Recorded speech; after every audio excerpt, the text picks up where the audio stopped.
বাঘ আর শিয়ালের গল্প। এক সময় গভীর জঙ্গলে এক শক্তিশালী বাঘ থাকত।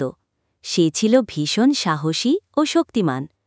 বনে যত প্রাণী আছে সবাই তাকে ভয় করত।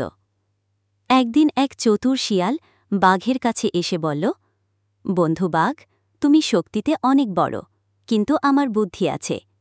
যদি আমরা একসাথে চলি তাহলে সারা জঙ্গল আমাদের নিয়ন্ত্রণে থাকবে। বাঘ ভাবল, শিয়াল ছোট হলেও বুদ্ধিমান, তাই তার কথা মানা যায়। তখন থেকে বাঘ ও শিয়াল একসাথে শিকার করতে শুরু করল। শিয়াল বুদ্ধি দিয়ে শিকার বের করে আনত, আর বাঘ শক্তি দিয়ে তাকে ধরত। কিন্তু প্রতিবার শিকার ভাগ করার সময় শিয়াল চালাকি করে বেশি অংশ নিয়ে নিত। বাঘ প্রথমে কিচ্ছু টের পেত না, পরে বুঝতে পারল শিয়াল তাকে ফাঁকি দিচ্ছে। বাঘ রাগী গর্জে উঠল, তুই আমার শক্তিকে ব্যবহার করে আমাকে ধোঁকা দিচ্ছিস।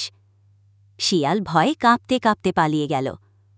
সেদিন থেকে বাঘ একা শিকার করতে লাগল, আর শিয়াল দূরে দূরে থেকে বাঘকে দেখলেই লুকিয়ে পড়ত।